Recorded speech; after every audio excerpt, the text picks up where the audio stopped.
I don't have anything for health and welfare. Does anybody else have anything? Under announcements, you've probably got my email that the district asked us to send. Conference early bird has been extended through February 20th. So you can watch that video if you like and get all the fields to go to conference. Jamie, do you have any squares left? I have 15 squares left. Okay, Jamie has one of those Super Bowl square things that we were doing. It started the other night at the Children for Polio thing. So this money will be going for the polio. So if anybody'd like to get on the Super Bowl, you will win $200. So please see her if you need to fill those squares. Just a reminder, the RCP gala, I heard from a lot of you and I appreciate that, but if you don't know or somebody else is using your ticket, you know the field, please let me know so we can give an accurate head count to the club. Happy dollars.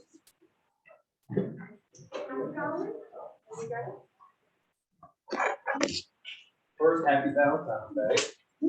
And then today is my baby daughter's birthday. June 17th. I did a Venmo happy dollar. Nice. I'm sorry that Sally's not here. I've been working with Samuel Public Library, and when they had their opening, I asked, and you can sponsor a book.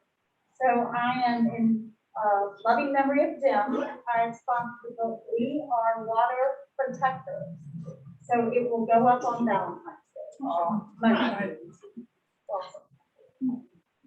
I have five because I don't know if anybody's ever been to the Homestead Village Hall. They always say it's a beautiful day at the Homestead.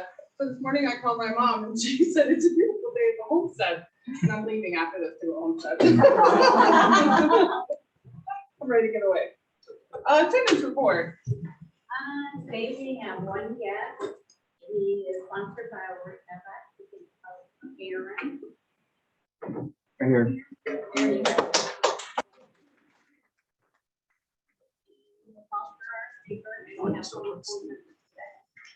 Thank you all. So today, many of you I know have helped with the ethics workshop in town. We haven't had it for a couple of years now because of COVID and such.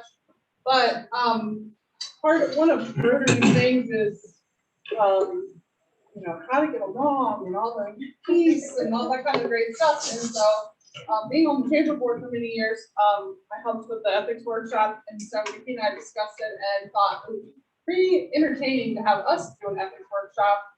Only because I feel like the difference between when you were the student sitting in that chair, because I know some of us probably Corey and Brett, you guys probably all did the ethics workshop when we were younger.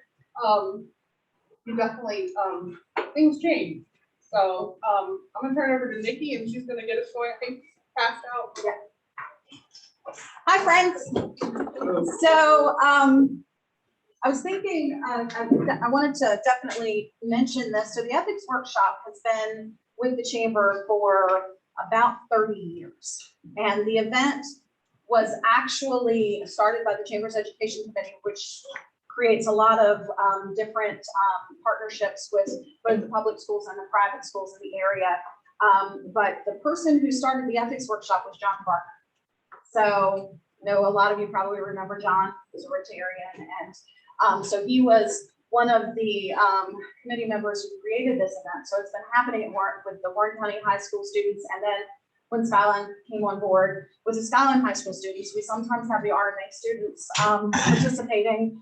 And most recently, I've developed a partnership with Wakefield Country Day School. So they'll be participating with us as well when we bring this back next year. Our hope had been to bring it back for the students in this school year. That won't happen, but we'll be back on track with November of 2022 for the next senior class. So we're going to jump right in. And so what the first thing that you need to do is you need to elect a spokesperson for your table. So go ahead and do that. Who's the spokesperson for each table, and raise your hand. No, I'm always the spokesperson. Let's see hands. Who's the spokesperson? Okay. Okay. All right, awesome. Okay, so we're gonna get started. We only have one dilemma in our 4 dilemmas today that are used for the high school as well. And the first one is the liver transplant. So you guys are gonna read through this, and then we're gonna have about 5 or 10 minutes of discussion. It is the job of the table to come to consensus. Now, what I will tell you is there are some times where people can't come to consensus. And if you can't, then you need to have, if you have opposing views, then when we come back to you and ask for what your decision was, we'd like to hear from both sides of that.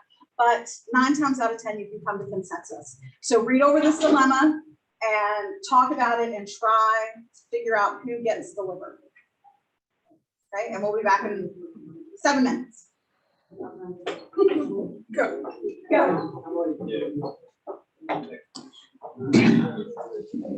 Nikki, let me have one of those. I'll read it to them. That way we can. Oh, absolutely.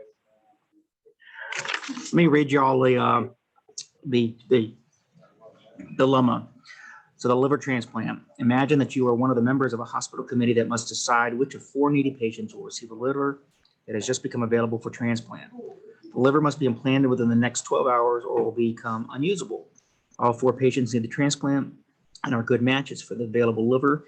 These 4 people have a rare tissue type, and it is unlikely that another liver compatible with their bodies will become available for several months. The only information you have is that which is given on the sheet. After discussion, your table must select the recipient by majority vote. Be prepared to explain for whom you voted and why you did so. So patient 1 is a male, 65 years old, married, 4 adult children. Wife is dependent on him for in-home care of a debilitating illness. Liver damage caused by cirrhosis resulting from long-term alcoholism. Prognosis without a transplant, death from cirrhosis within 6 months. Prognosis with transplant, should live a normal lifespan if he can quit drinking alcohol. If not, the cirrhosis will occur and the new liver could be damaged, although perhaps not within his expected lifetime. Patient number 2 is a female, 35 years old, married with 2 children, ages 8 and 6. Liver damage caused by a chronic disease. Prognosis without a transplant, death from liver failure within a month. Prognosis with a transplant, should live a normal life for another 15 years until the disease destroys her new liver. Patient number 3, male, 21 years old, unmarried. Liver damage caused by eating a poisonous mushroom. Prognosis without a transplant, death within a week. Prognosis with a transplant, should live a normal free life free of liver disease. Patient number 4, female, 28 years old, married with 5 children, ages 2 to 10, a legal immigrant farm worker. Liver damage caused by exposure to a toxic chemical sprayed on the fruit field, and she was picking produce. Prognosis without a transplant, death from liver damage within a month, and prognosis with a transplant, should live a normal lifespan. So if y'all want to chat in the chat box about who you would think, y'all can do that and speak if you'd like.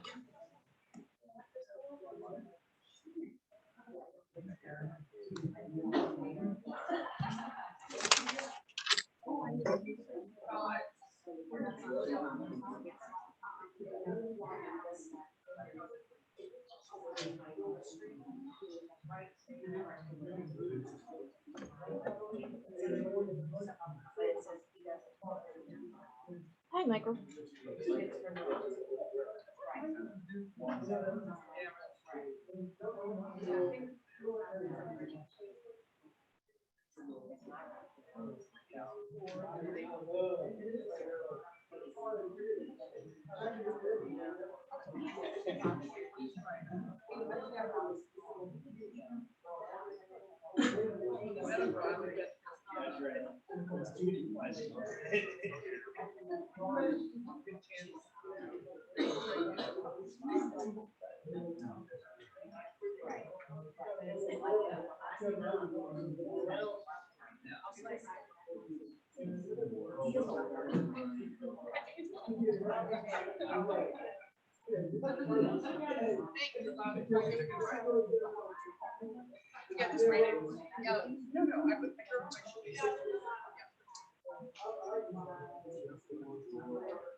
And the names are like.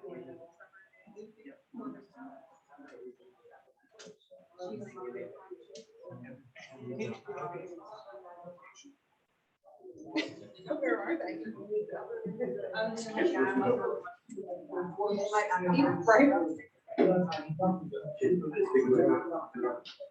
Actually, I think I'm gonna do her. Mary, yes.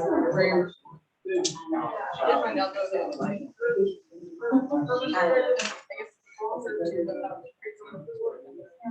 Oh, I'm like, you can get pass there. I'm like, please do it. She's like.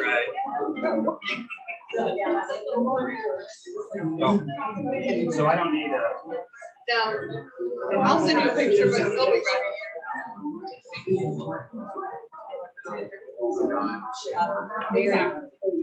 Like I said, she's like. I really didn't know I was having.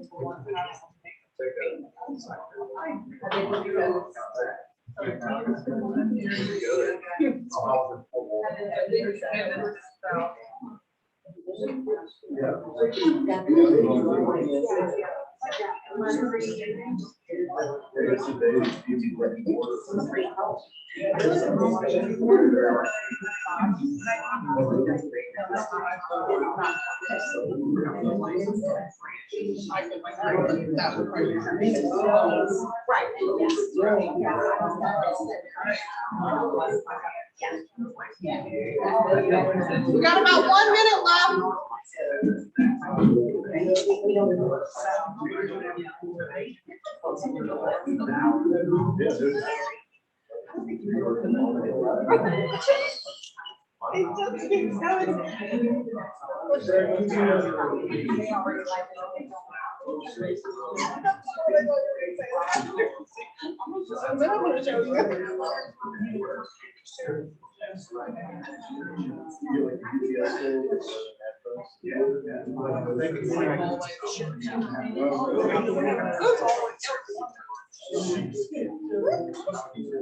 Has everybody come to a conclusion? Not yet? You guys not yet? Okay. Wait a couple minutes.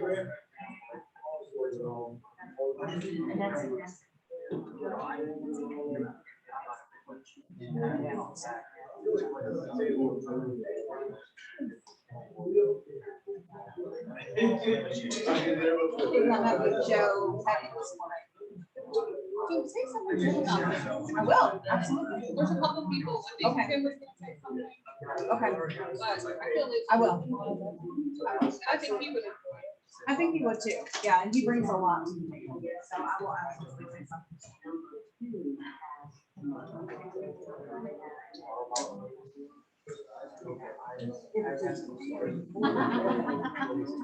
Do you have a decision?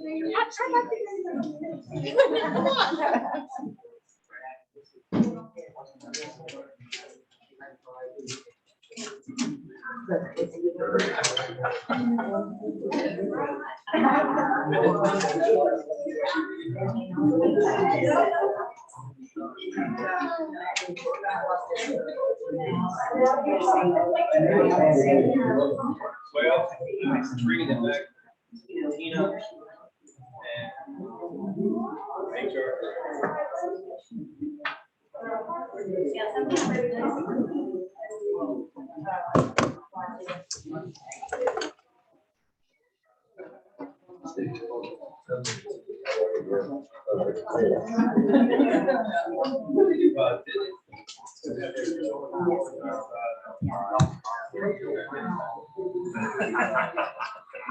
Maybe that's in the chat. Are we ready?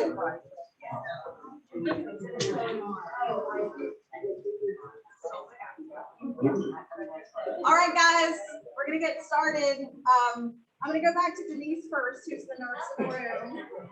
So tell us.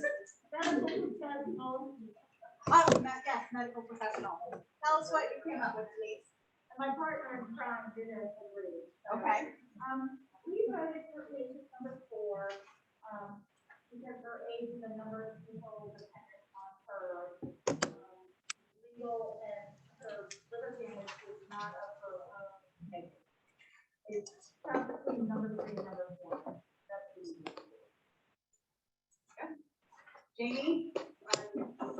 also went with patient number 4.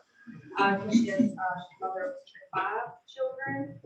And also, was not, she was caused by working and, she's a illness. Yeah, oh, yeah, besides 1-year-old.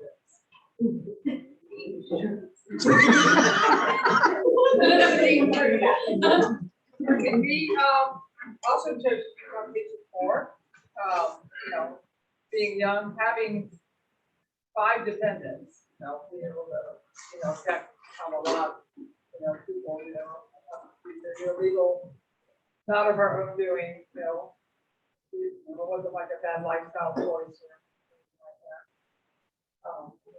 She lived a normal life, and it was treating, 2 and 4 for us. Get someone married and protecting them. How about you guys? 4. 4? Yep. Same reasons? Basically, yeah. Okay, so in all of the years that I've been involved with this, no class has ever picked patient 1 or 2. But the vast majority of the high school students pick patient number 3. It's probably, 9 out of 10 pick patient number 3.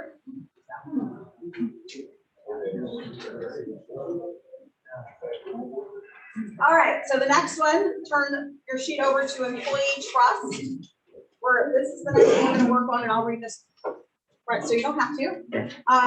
One of your employees has just been diagnosed with a treatable form of cancer. He has confided in you about the status of his health. He has also asked you not to say a word to anyone because he considers his health a personal matter. Over the next few months, the employee is absent frequently, especially during his radiation treatments. His absences are not a major problem for the company because his duties involve direct computer work, which can be done while at home.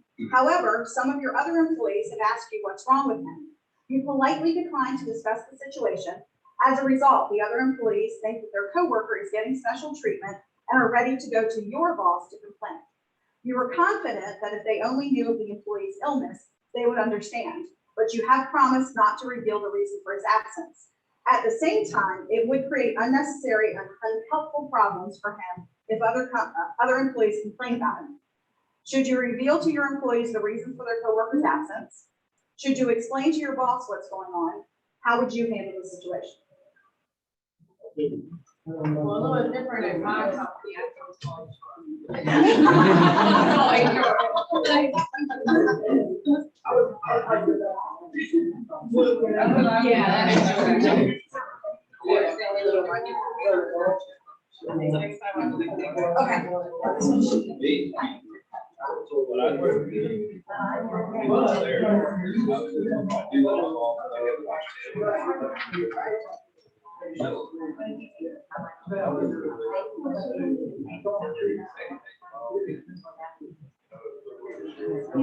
Yes.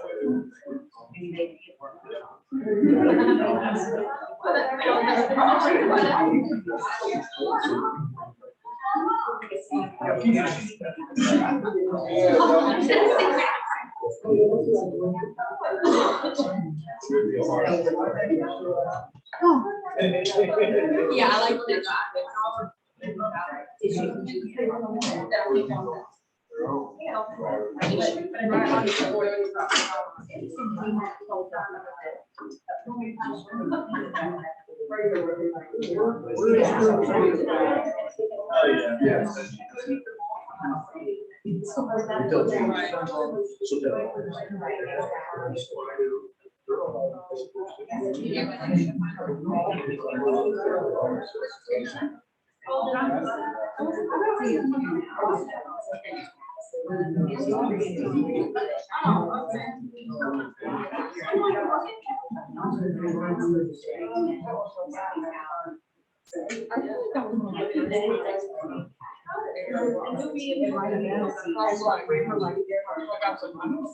None of us were.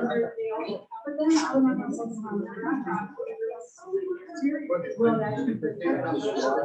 Yeah.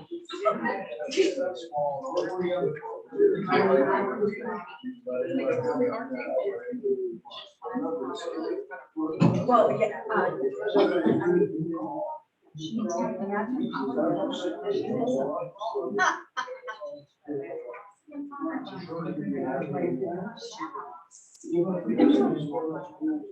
Yeah, but that would be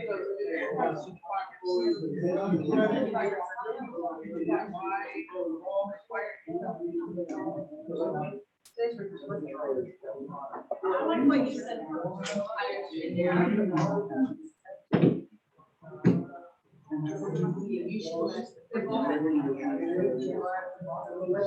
That's what we have to do, right?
And then right here, they're all.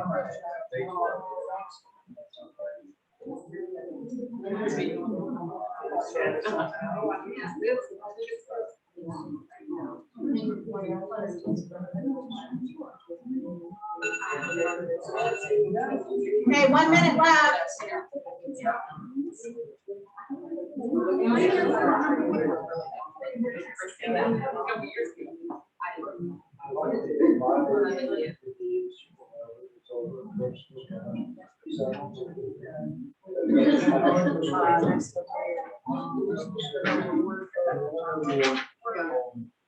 Maybe you should call them more.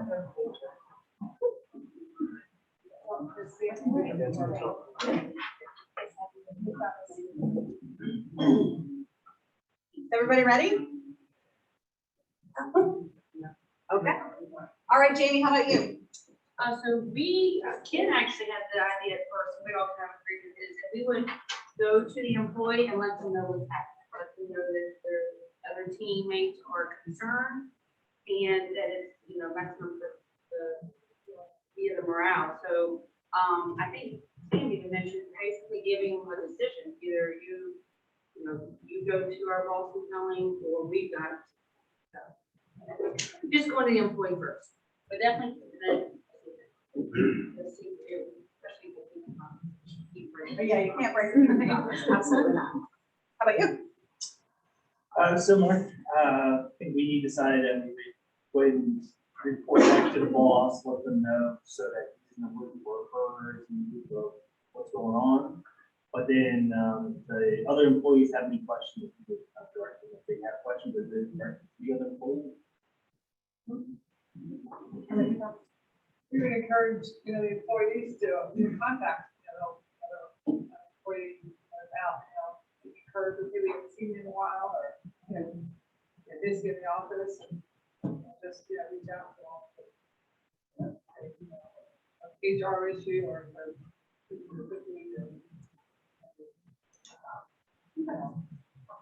direct to the source. How about you ladies back there? We decided that our pay grade is not, mean that we would have to deal with them. Okay. So we said, we would go to the boss. And let the boss know what was going on. That the person's already enough, they're enough person it is, dealing with a life. We shouldn't have to deal with it. Okay, great. With the appropriate pay. Awesome, great. Okay, so next we're gonna do reward for a job well done. And I can identify with this one, I'm sure all of you agree with that. You understand the importance of teamwork in your job. You share ideas and responsibilities with your team members daily. In your weekly team meeting with your supervisor, one of your coworkers takes credit for a time and money-saving change in operating procedures you devised. Your supervisor erroneously thinks your coworker came up with a change, and your coworker does not correct the misinterpretation, but allows the boss to not only commend him, but to offer him a bonus. Do you go to your coworker and demand to correct the situation, go to your supervisor and explain you should receive the commendation and reward, or keep quiet as you do not believe in ownership of ideas?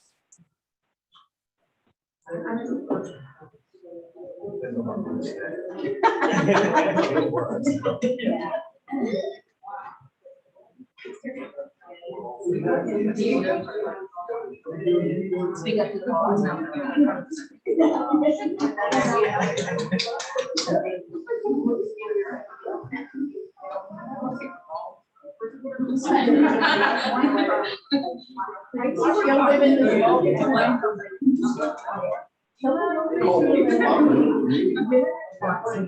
Yeah.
We don't know how.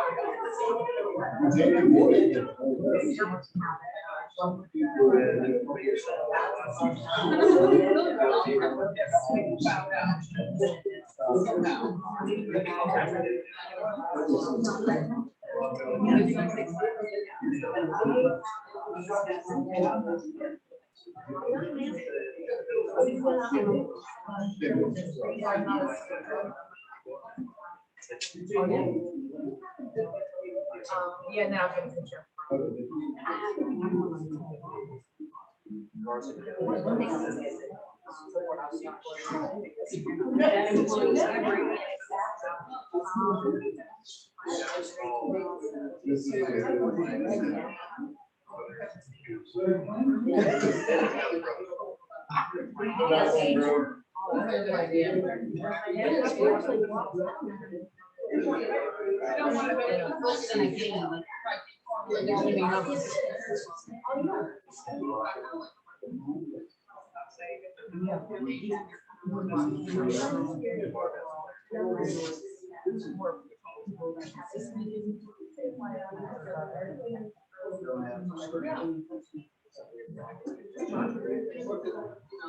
Only trying to make sure.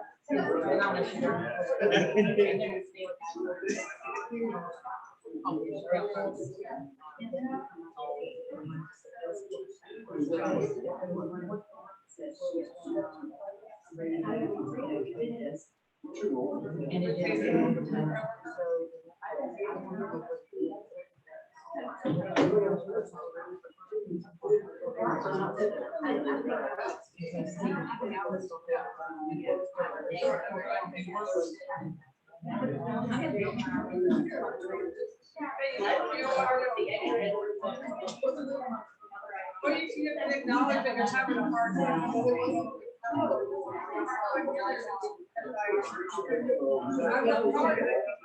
Oh, yeah, like, I always do that. Yeah. 1 minute.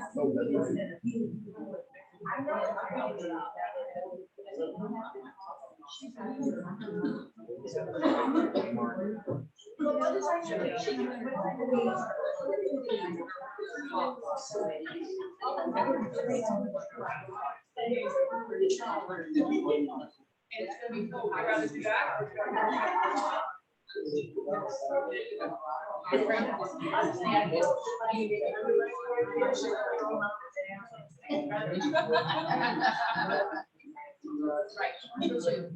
But like I said.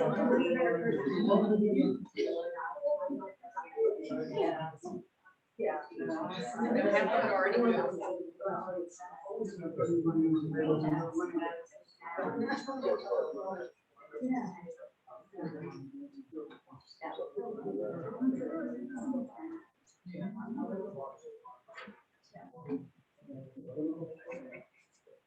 All right, guys. What about this table first? Let's hear it. I call that it's a teamwork that should be a shared bonus for everyone. But we should also call out the person who is incorrectly called out. So you go to the boss and say, here's the deal. Oh, right there in the middle. In the middle. What about you, Denise? Debbie?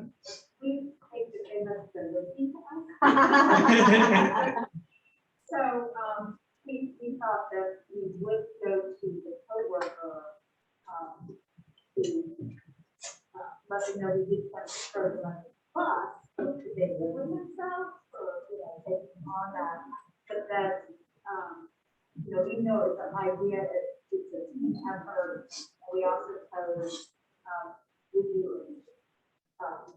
He would suggest going with the coworker to the boss to explain what happened, and also make the suggestion that it should be a team bonus. Because even though it resulted in that money, everybody has to implement the idea. Right.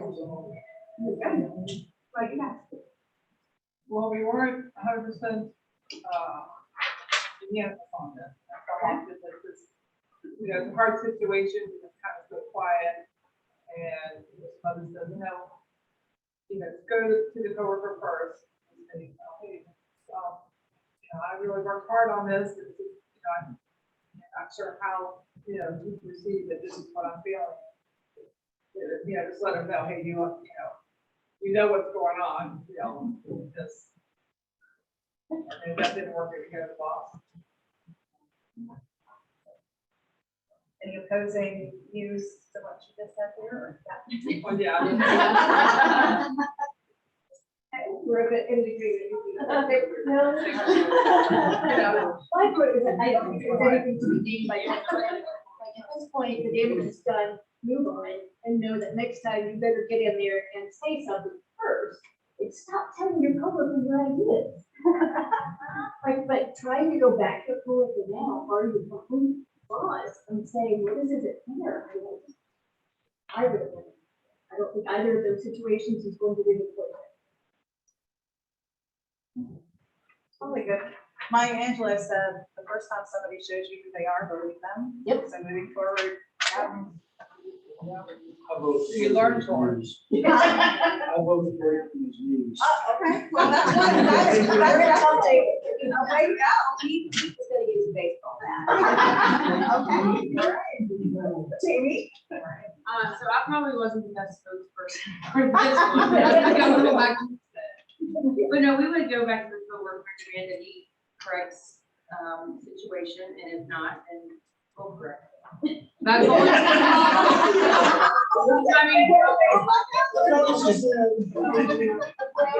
said I would take him to the movies for a couple drinks. And then we can just, And then take him out back and hit him.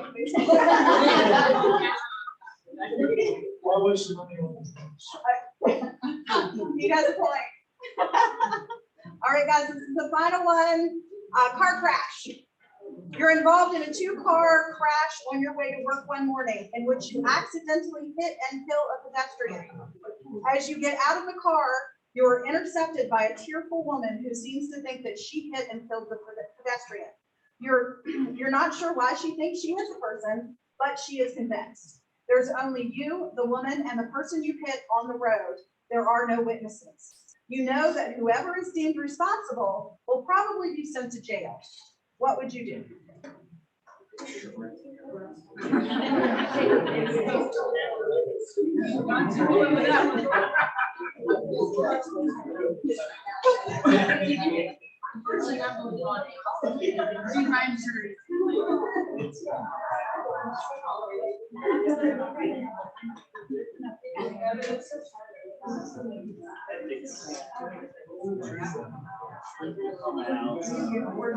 That's something we do.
Who's come to a conclusion? Raise your hand.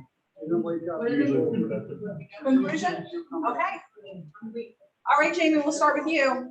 Yeah, I think, I speak for everyone in this room, we're gonna be honest, and, I mean, the first sentence I thought, I'll call Amy, my insurance lady. Be